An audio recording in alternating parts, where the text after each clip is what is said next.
Hey everyone, welcome back to my channel. I was still making faces.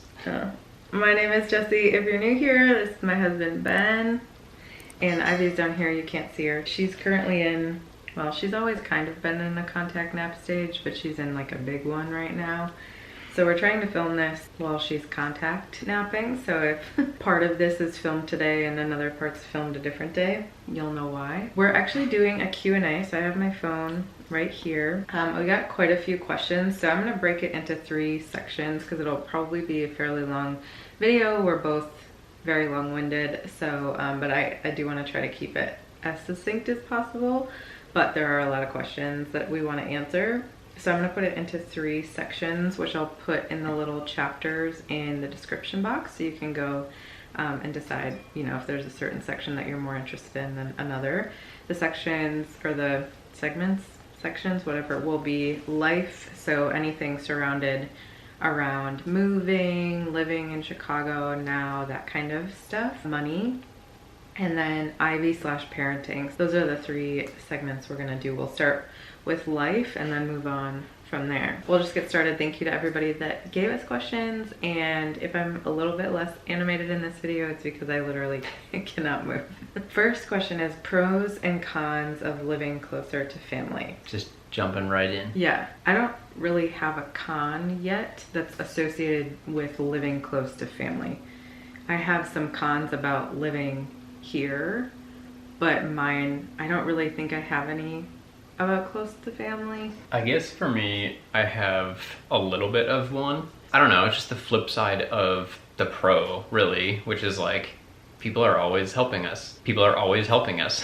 So for me, and just like, especially different from what our life was, there's just less space for introverting, really. Yeah, like there's always somebody around, and I'm pulling that con because like that's absolutely a pro. People in our space a little bit more than usual. Yeah, I guess to go off of that, I don't have a con yet. A con that I'm like assuming could come up would be assuming that we're available. So I think that that's something, kind of going off of what you're saying, that I could see that being an issue at some point, where just, which I think happens to a lot of people who have family near them, is just like, because we have Ivy, we have the first grandchild on both sides. We have the first, well, I think she's the first niece, at least for like your family and my family. They might want to see her all the time, and that'll kind of invade on us. I feel like I'm pulling because I don't feel like I have a con yet. We've only been here for like 5 weeks. Pros would be the fact that we have help and people here that want to see Ivy. It's really nice. We're very close to Ben's family. His mom and sister have a flexible schedule, so I get some help during the day because I don't get any help from Ben. And even like today, we were running an errand and like randomly ran into Ben's dad.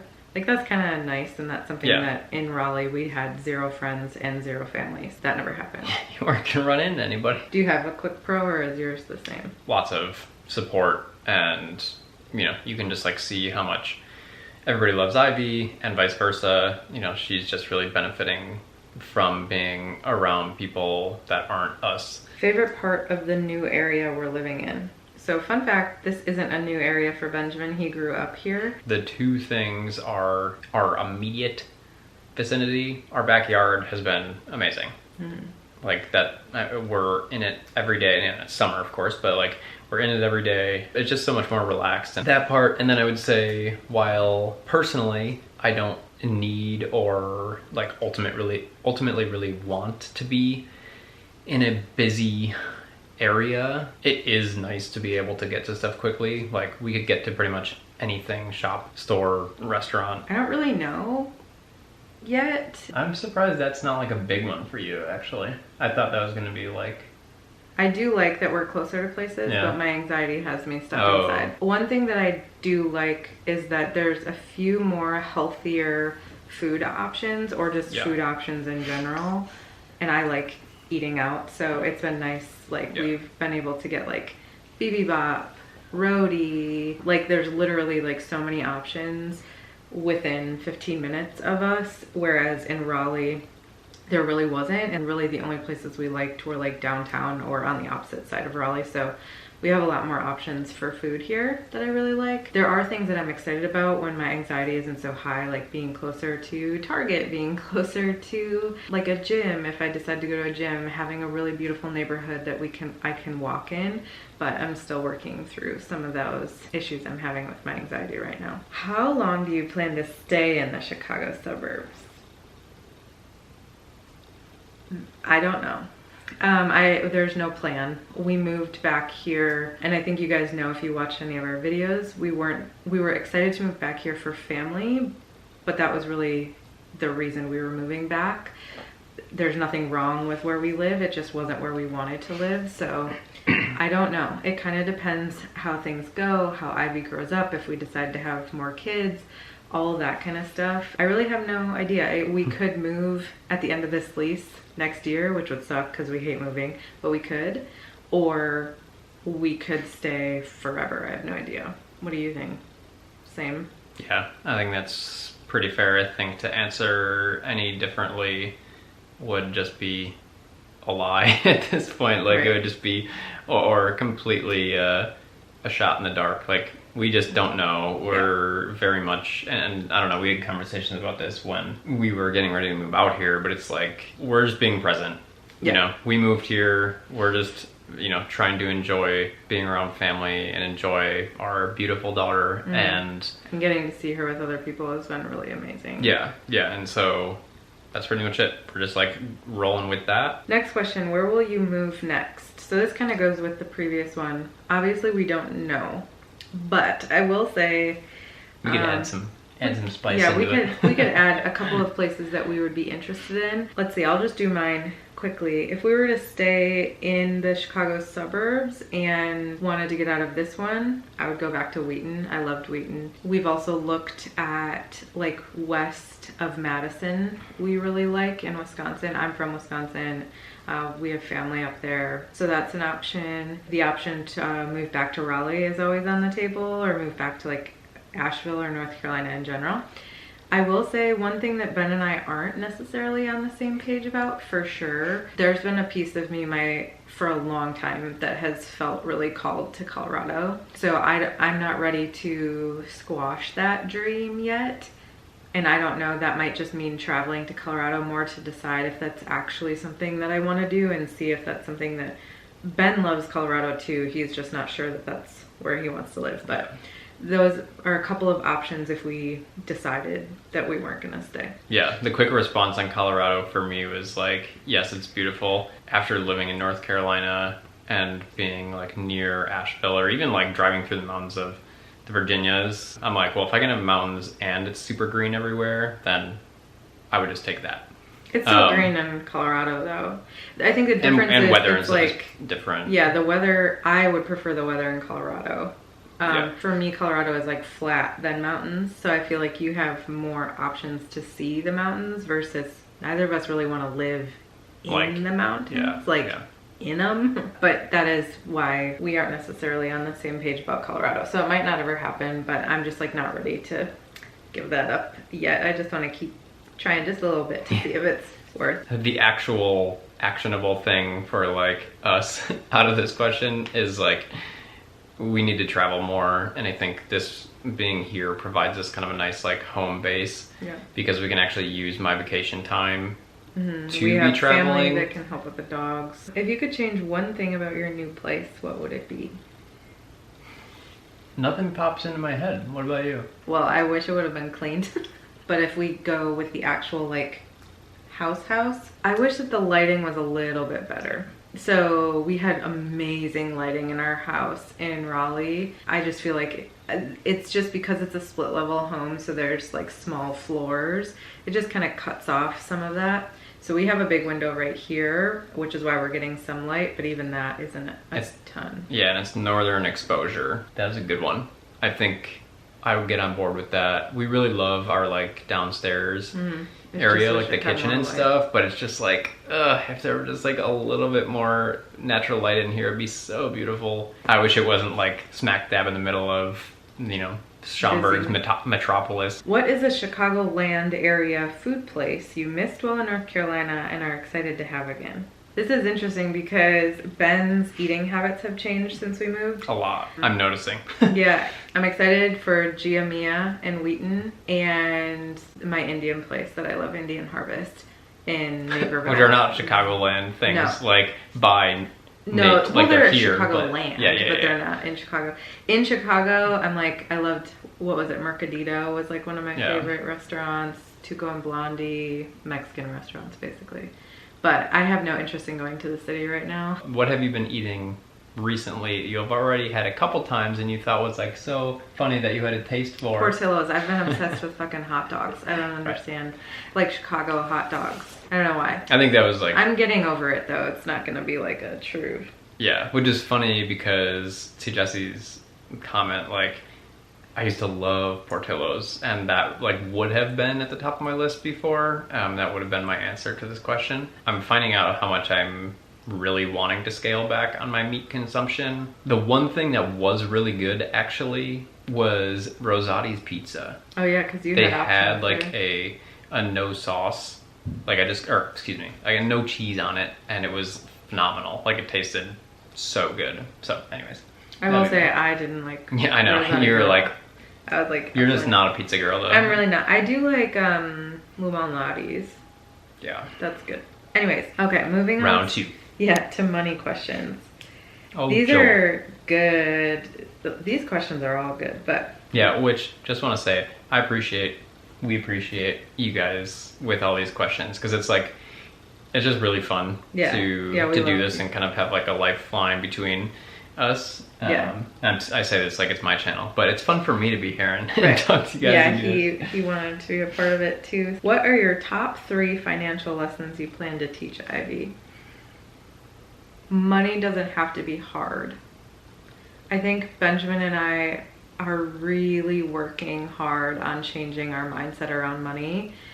And we both, but especially me, come from like a really bad money mindset. I just don't want to push that stress onto her. I don't want our stress to be pushed onto her. I don't want her to see money as like scary or not there or something mom and dad fight about or that kind of stuff. I don't know. I almost want to teach her to be like money neutral. Like to me, Yeah, it's kind of what I'm saying. yeah, like I want it to feel like it's a part of life. Like that's, you know, it's something that you're aware of. It's something that you do, you keep track of, etc. And not have it be the focal point of life. Like, yes, it's always there. It's something you keep track of, but at the same time, it doesn't matter. It does, but it doesn't. Like, I want to teach her that wealth is all the other things in life. It's health, it's relationships, play, joy, travel. I would say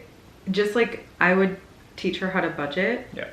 I was hoping I love you'd say budgeting, as you guys know from my channel, and it's fun. I enjoy doing it, and it's really helped with my money mindset, so it'll help with our first one. But I really want to teach her things that I wasn't taught. So I want to teach her about how to be financially responsible when it comes to credit. Again, I don't necessarily want to teach her from a negative standpoint, like don't ever use credit, don't ever get a loan, because I don't believe those things. But I don't want her to learn to just be like, here's my credit card, because that's what I did in my in parts of my life where I just like used it because that's the way that I was shown how to use money in certain aspects. I think just like speak to her plainly. This is the reality of all these things. This is the reality of credit. This is the reality of loans, student loans, home loans. This is the reality of 401ks. This is the reality of crypto. Like, I don't know, like people make it so complicated, and just like dumbing it down and being like, this is the reality of each of these things. This is what it's good for. This is where you're lied to about it or made to feel like it's different than it is. If you had all the money in the world, do you think you would have moved to Raleigh? No, I don't. We were looking very seriously at California. That's a place that we were both really interested in, especially at that time. It was like We craved the weather, the healthy mindset, the healthy food. One of my best friends lives out there. Yeah, it was something we truly looked into. We looked into moving like the Temecula area, like where we would be closer to my friend. We also looked at like really downsizing and moving to San Diego.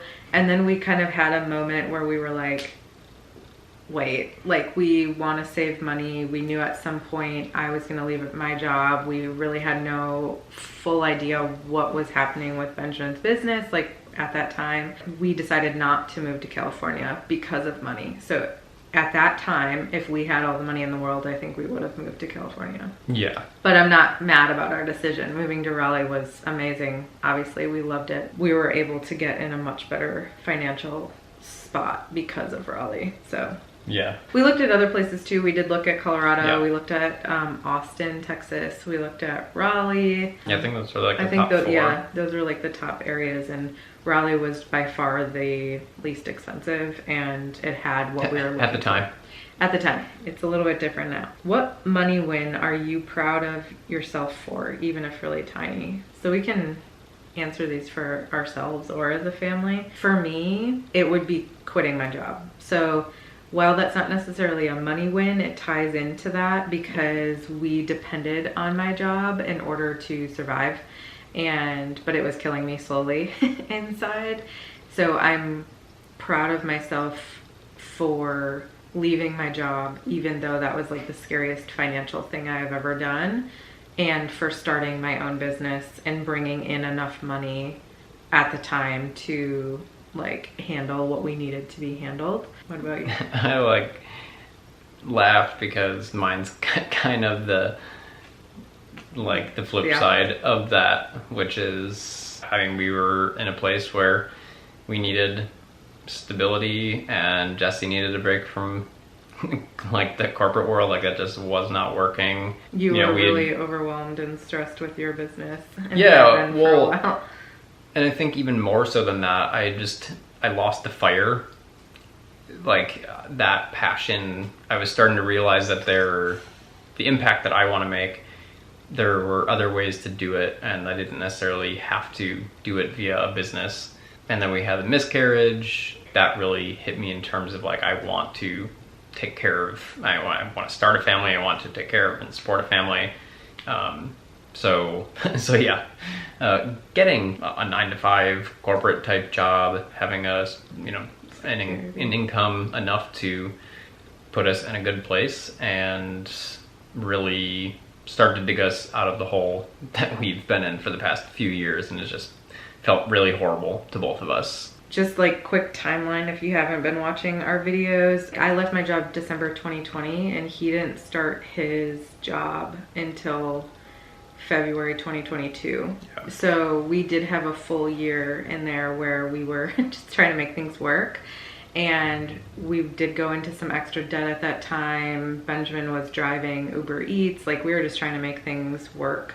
I was taking on a lot of clients that I wasn't interested in or didn't want to work with, but we needed the money. So we definitely kind of struggled in 2022. Yeah, it was a wild time. Or 2021, I should say. We made it out. Yeah. How do you and Ben handle different perspectives on budgeting, advice for handling budget conflicts?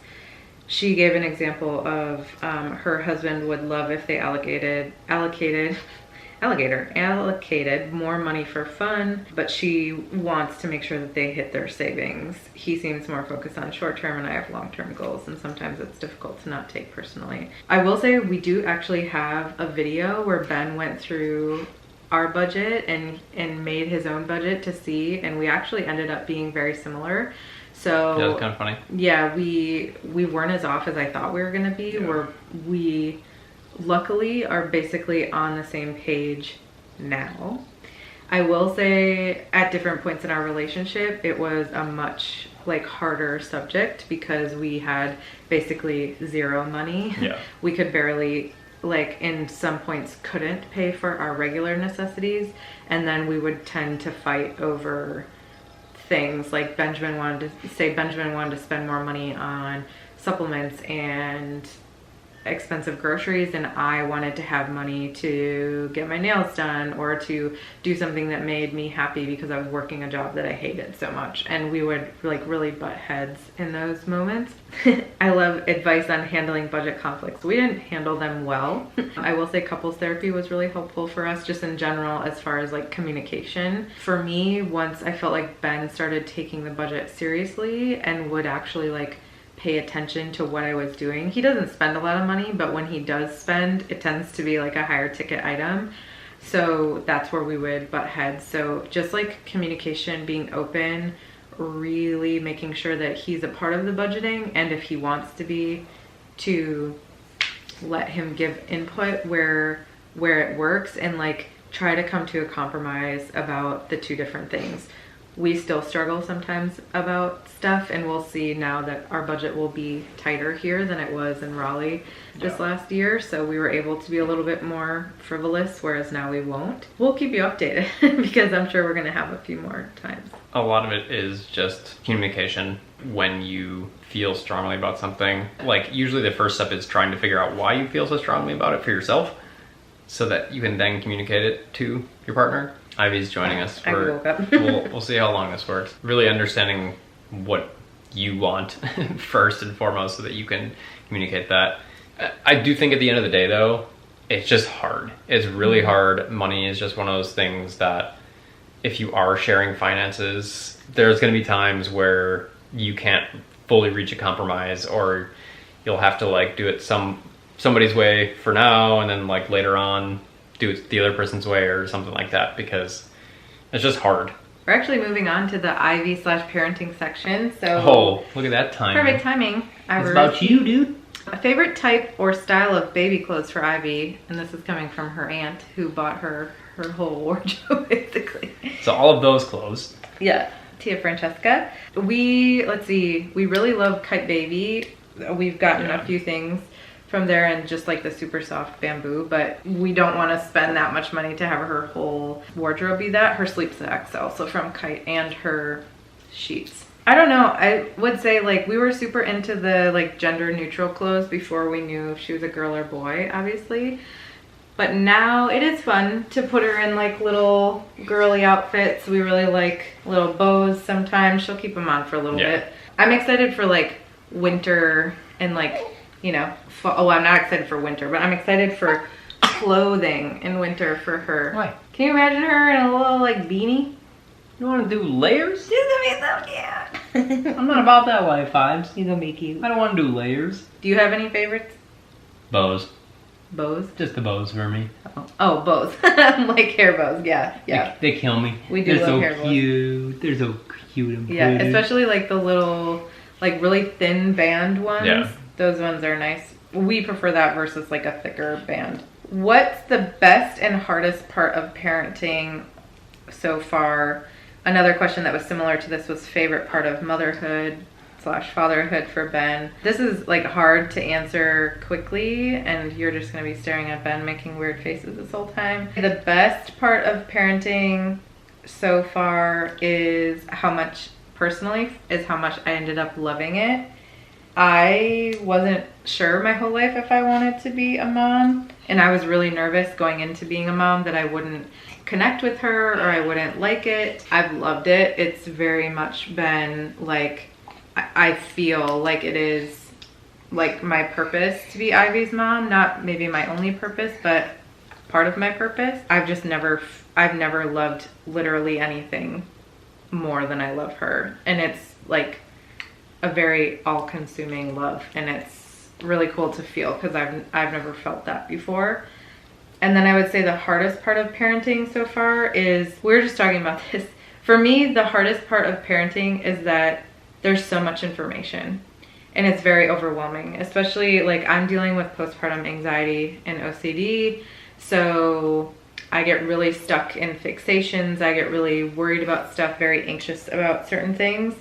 And then when there's so many polar opposites about like shots versus no shots, co-sleeping versus no co-sleeping, breastfeeding versus not breastfeeding, like all of these things, and it makes everything makes you feel like you're being a bad mom if you're not doing it their way. And that's really hard. Like I've been better at like being intuitive, but it's really easy to be swayed or to be nervous, and then it doesn't feel like you can even ask doctors about things. That's been the hardest part for me, is we have to make these decisions for Ivy that could affect her life. Yeah. Right. And it's scary to make those decisions.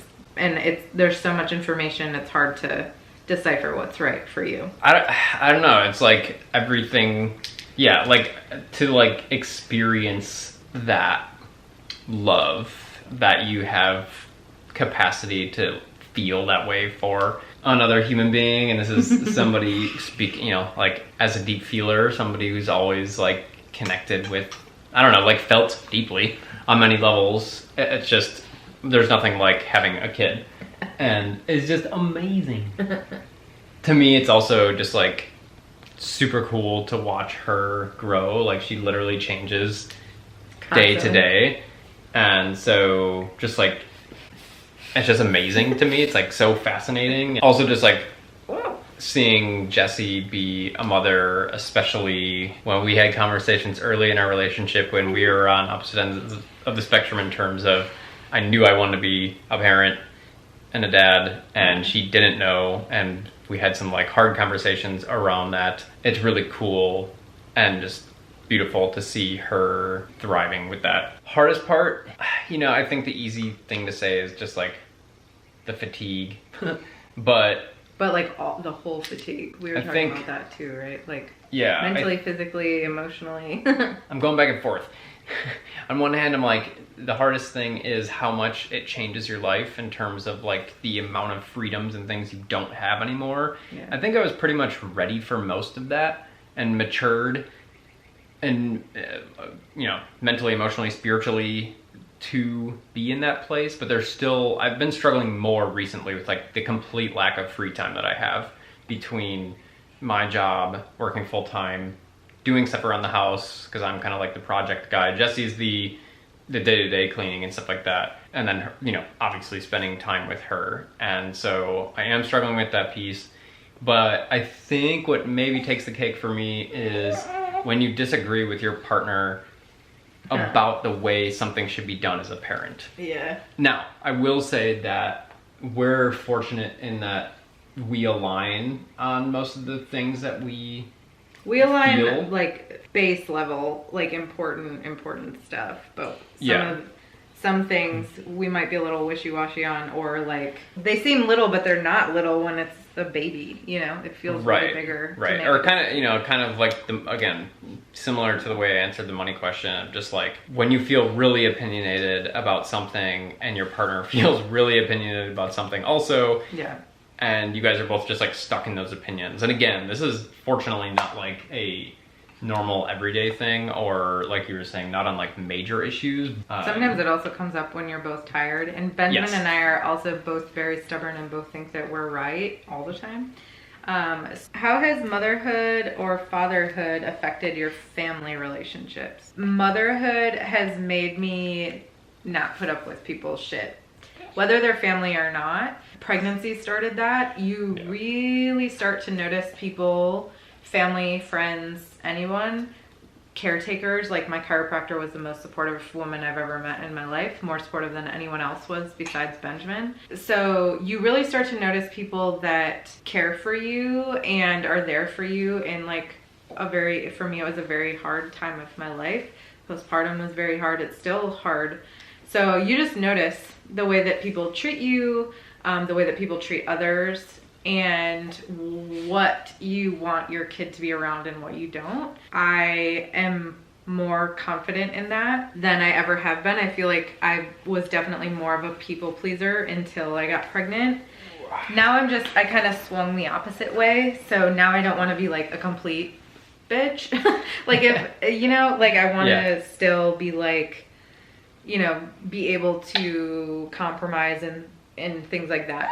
But there are certain things I don't want Ivy to be around. There's just like the way that I was treated, I'll never forget. And there's people that my relationships probably won't be as close with anymore, or won't be for for a while. So, and that's just how it is, I think, with any type of motherhood or parenting, is you really get to know people that like care for you. And yeah, I know that now. I had a lot of people come out on Instagram, a lot of women that I used to be friends with years ago, who were so supportive of me.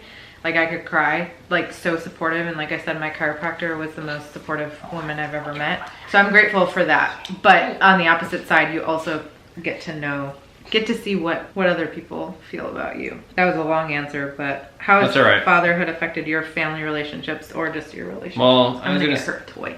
I was gonna say, maybe that long answer was enough for both of us, because I feel like for me, there hasn't really been any big ways. Do you miss anything from pregnancy? Is there anything you do differently? Not really much that I miss from pregnancy. I will say I was very confident in my body in parts of my pregnancy and the way that it looked. I miss that confidence because it's like postpartum and I completely lost it. I miss feeling Ivy move. That was just like so cool and something I've never felt before, obviously. But otherwise, a pregnancy wasn't fun for me. I'm not one of those women that loved pregnancy. Is there anything that you would do differently in pregnancy? Yeah, I wouldn't switch my thyroid medication. I wouldn't have let doctors scare tactic me. I thought that I knew that, and it's different when a doctor is basically telling you like this could affect your baby. And insinuating that you're not a good mother then if you don't do something. Yeah, so I wish that I would have been a little bit more confident with doctors in general. I think that would have helped with my birth. Is there anything you miss about my pregnancy or things you'd do differently? Like during that we time? can keep it honest here too and say that I would add something for you, which was that, because you had said this somewhat recently, that you miss and you feel like we were more connected during your pregnancy. Mm-hmm. And you missed how I was just like so supportive of you during that time. And you felt like that it just like hasn't felt completely like that. I don't really have like much more to go into there. You had said that recently and that kind of stuck with me. So I think it's just an interesting one, right? Mm-hmm. Like, it's interesting because you wouldn't necessarily expect that, but it also made a lot of sense to me and kind of made me think about some stuff. It was really hard on me too. My pregnancy. Because I was, the caretaker essentially, specifically we're talking like first trimester and stuff. Even and I was still getting used to like my job and things like that. He started his job mid-February and I found out I was pregnant early April, so he didn't have much time. Lots of change. Yeah. A lot on my plate very quickly.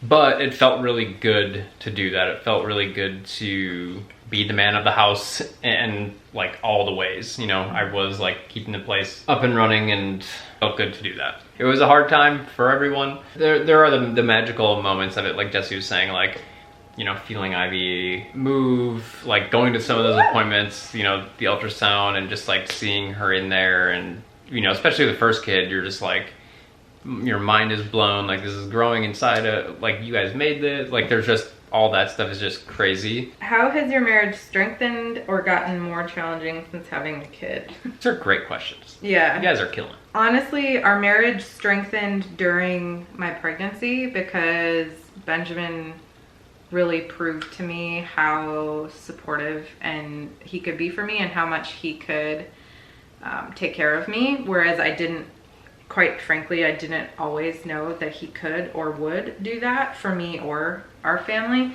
or himself. I think we've probably talked about that in other videos, like health trauma and yeah, I can link one.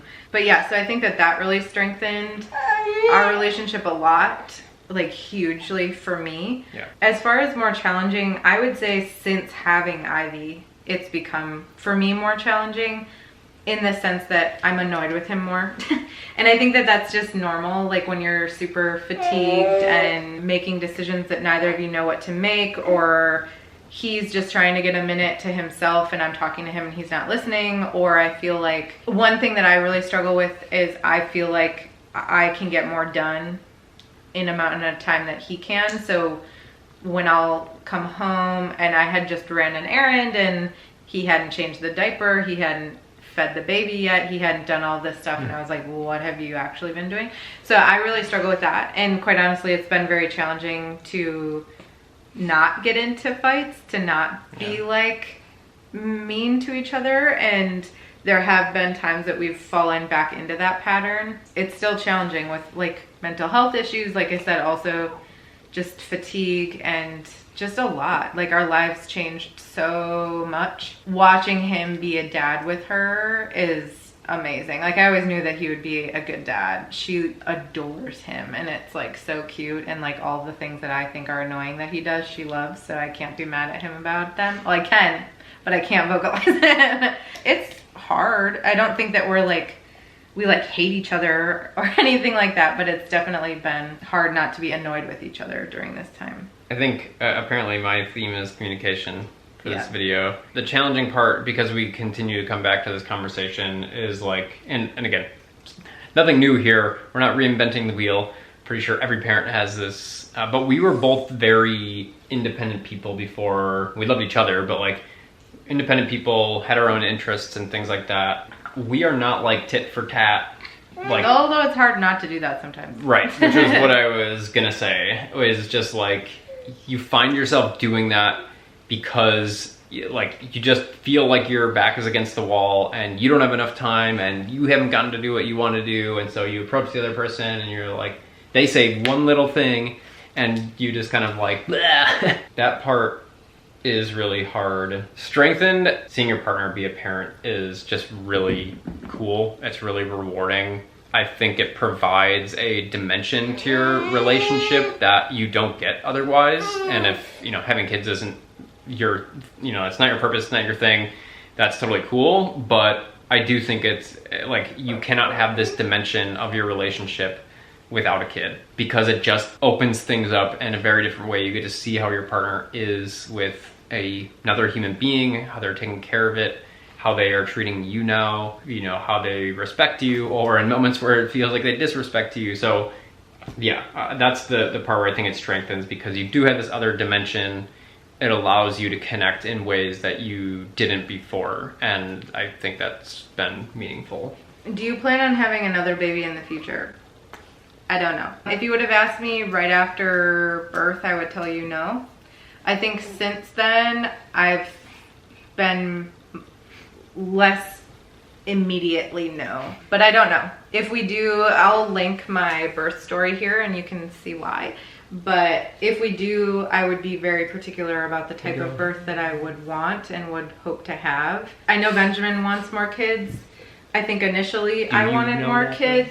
I don't know. We'll see. If we do, we wouldn't even be looking at trying, I don't think, until at least next year. So it wouldn't be something right now. And I'll just say that I've always wanted more than one kid, and I've felt strongly about that. And like having an only child, like, hell no. But things just change when you actually have been through things. Pregnancy and birth was really hard. It was really a lot. It was a lot for both of us. It's been hard to imagine going through that again, kind of to Jesse's point. If it does happen again, we're still buffering. Like we're still trying to come to a place of peace, but also just like enjoy her. You know, it's like we're not really, I think that's kind of like the answer for me is like, I don't know. I don't care right now. It's like, I'm worried about her. I'm worried about enjoying time with her. I'm worried about growing with Jesse because shit is real and it is hard. Jesse's got her, you know, very personal struggles she's going through right now with mental health stuff, and we don't know right now. Yeah. And it doesn't really matter. We would be happy to only be Ivy's parents. But if we could also get another bugger like you, that would be amazing also. Yeah, it's hard to imagine. Oh my goodness. We made such a perfect baby, you know? What are your long-term goals as a family? Ivy, would you like to answer that one first? I think for me, a long-term goal is to, there's a couple. I would love to have like a house on a lake somewhere. I would love to be debt-free. I would love to own a home. All of those things basically wrap up into, I just want to keep building a happy life. Like those are all things that I think will add to my happiness. They won't bring me happiness. There are things that we're building toward, and we're on the right path. But those are like just some like quick and dirty. Real ones is like getting out of debt, buying a home. I'd love to live on or near a lake or water at some point. Colorado. Want to get healthy again physically. I've got a lot of goals. They're just not written down, so I don't remember any of them. I love that answer. All of them? Yeah, I think that was really great. But the big one is just wrapping into continuing to build a happy life. Yeah, because that's really it. You know, I think the specifics, while they matter, they kind of don't. You know, it's like, you know, as long as you're building a home, Yeah. you know, home isn't a physical place or location, that your family. Yeah. And so, yeah, I would just say yes to all those things, because I do think those are kind of like the pillars to kind of add along with the lake thing. I think just in general for me, like having a little bit of land to be able to like grow our own food, just like, I don't know, to have something that's like truly mine, I really want. That's the stuff that feels very fulfilling. It's very grounding, especially going back to working a 9-to-5 job. The whole environment and the whole energy around it is what matters to me. So Ivy was also giving her input. yeah, So thank hopefully you. heard Thank you. Benjamin at all.